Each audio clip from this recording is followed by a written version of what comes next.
तो आज बात करते हैं 2025 की एक ऐसी इमोशनल थ्रिलर की। नाम है अदर। ये एक ऐसी कहानी है जो किसी को भी अपनी सीट से हिलने नहीं देगी, और इसका अंत वो तो हिला कर रख देगा। तो चलिए तैयार हो जाइए इसके ट्विस्ट्स के लिए और शुरू करते हैं। कहानी हमें ले जाती है मिनेसोटा के घने सुनसान जंगलों में, और यहीं से एक सवाल उठता है, आखिर इन जंगलों में ऐसा क्या छिपा है। यही वो सवाल है जो इस कहानी के पूरे रहस्यमयी और कह सकते हैं खतरनाक माहौल की नींव रखता है। तो देखिए, कहानी शुरू होती है एक यूट्यूबर से। वो एक पुराने अनसुलझे केस को सुलझाने की कोशिश में लगा है, लेकिन तभी एक भयानक मौत हो जाती है और बस यहीं से सब कुछ बदल जाता है। और यहीं हमारी मुलाकात होती है कहानी की मेन कैरेक्टर एलिस से। और इन हमलों में ना एक बहुत ही डरावनी बात कॉमन है। दोनों ही विक्टिम्स के चेहरे बेरहमी से नोचे हुए थे। ये देखकर एक बात तो साफ हो जाती है कि ये किसी आम जानवर का काम तो बिल्कुल नहीं है। और यहीं पर कहानी एक बहुत ही पर्सनल मोड़ लेती है। पता है वो विक्टिम कौन है? कोई और नहीं बल्कि एलिस की अपनी माँ। सोचिए, अब एलिस को उसी घर में वापस जाना होगा जिस घर से वो हमेशा के लिए भागना चाहती थी।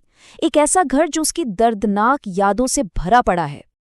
एलिस जैसे ही घर पहुंचती है, उसे एहसास होने लगता है कि यहाँ सिर्फ पुरानी यादें नहीं हैं जो उसे परेशान कर रही हैं। नहीं, कुछ और भी है। ऐसा लगता है मानो घर की दीवारें ही उसे निगल जाना चाहती हैं, उसे बाकी दुनिया से एकदम अलग कर देना चाहती हैं। अब सोचिए, एक के बाद एक अजीब चीजें होने लगती हैं। कभी अजीब अजीब सी आवाजें, कभी कार की चाबियां ही गायब हो जाती हैं, और तो और सिक्योरिटी कैमरों में एक रहस्यमयी परछाई भी दिखती है। ये सब मिलकर एलिस को जैसे पागलपन की हद तक पहुंचा रहा है। सवाल ये है कि क्या वो उस घर में सच में अकेली है? और फिर उसे घर के बाहर एक मरी हुई लोमड़ी मिलती है, और उसका चेहरा ठीक उसी तरह से नोचा हुआ है जैसे बाकी विक्टिम्स का था। अब तो कोई शक ही नहीं बचा। जो कोई भी ये कर रहा है वो बहुत बहुत करीब है।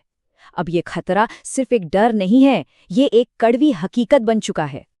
लेकिन एलिस उन लोगों में से नहीं है जो डर कर बैठ जाए। नहीं, वो खुद जवाब ढूंढने निकल पड़ती है, और हर एक सुराग उसे अपने ही परिवार के एक ऐसे काले सच के करीब ले जा रहा है जिसके बारे में उसे कोई अंदाजा तक नहीं था। ये जो सुराग मिल रहे हैं ना, वो एक पहेली की तरह है, लेकिन इसके टुकड़े आपस में जुड़ ही नहीं रहे, बल्कि हर नए टुकड़े के साथ ये तस्वीर और भी ज्यादा उलझी हुई और डरावनी होती जा रही है। सोचिए, एक इलेक्ट्रिक कॉलर, जानवरों को बेहोश करने वाली खतरनाक दवाइयां, और उस यूट्यूबर की वो अजीब सी चेतावनी।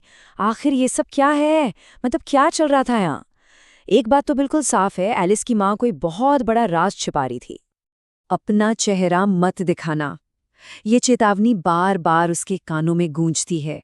और ये कोई मामूली सलाह नहीं है, ये जिंदा रहने का एक नियम है।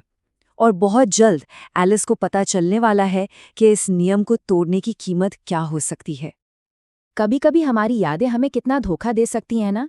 एलिस को हमेशा लगता था कि उसकी माँ थोड़ी सख्त थी पर प्यार करती थी, लेकिन जब वो पुराने होम वीडियोस देखती है तो एक बिल्कुल अलग ही कहानी सामने आती है। एक ऐसी माँ की कहानी जो उसे मानसिक तौर पर टॉर्चर करती थी। और ये सच एलिस की पूरी दुनिया को हिलाकर रख देता है। और इस सारे डर और कंफ्यूजन के बीच एक और बात सामने आती है। एलिस को पता चलता है कि वो प्रेग्नेंट है। सोचिए, ये खबर ठीक उस वक्त आई है जब वो अपनी माँ की सच्चाई का सामना कर रही है। ये एक ऐसी चीज है जो उसके आने वाले कल को उसके बीते हुए कल से एक बहुत ही अजीब तरीके से जोड़ देती है।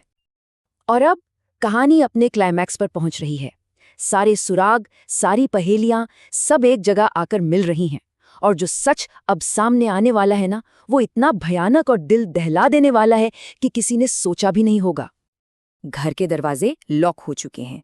वो जगह जो कभी उसका घर हुआ करती थी अब एक पिंजरा बन चुकी है। और अंदर कौन है? एलिस, उसका बॉयफ्रेंड चार्ली और वो अनजान प्राणी। बाहर निकलने का कोई रास्ता नहीं है। और फिर वो प्राणी हमला करता है। चार्ली मारा जाता है। अब घबराहट में एलिस वही करती है जिसके लिए उसे सख्त मना किया गया था। वो टॉर्च जला देती है। वो प्राणी उस पर झपटता है, लेकिन अचानक रुक जाता है। उस रोशनी में कुछ तो ऐसा है जो उसे रोक देता है। पर सवाल ये है कि क्यों एक इतना खूंखार प्राणी उसे जिंदा क्यों छोड़ देता है? और बस यही सवाल हमें इस फिल्म के सबसे बड़े, सबसे चौंकाने वाले ट्विस्ट की तरफ ले जाता है। वो प्राणी बोल नहीं सकता, तो वो एक बच्चे के खिलौने से एक शब्द लिखता है, OTHER, अदर, यानी दूसरा। क्या मतलब हो सकता है इसका? और तभी एलिस की नज़र उस खिलौने पर पड़ती है। उसका M अक्षर टूटा हुआ है।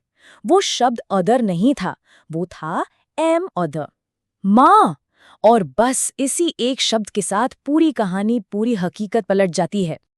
अब सारी कड़ियां जुड़ जाती हैं। वो वीडियो टेप, वो दबी हुई यादें, सब कुछ साफ हो जाता है।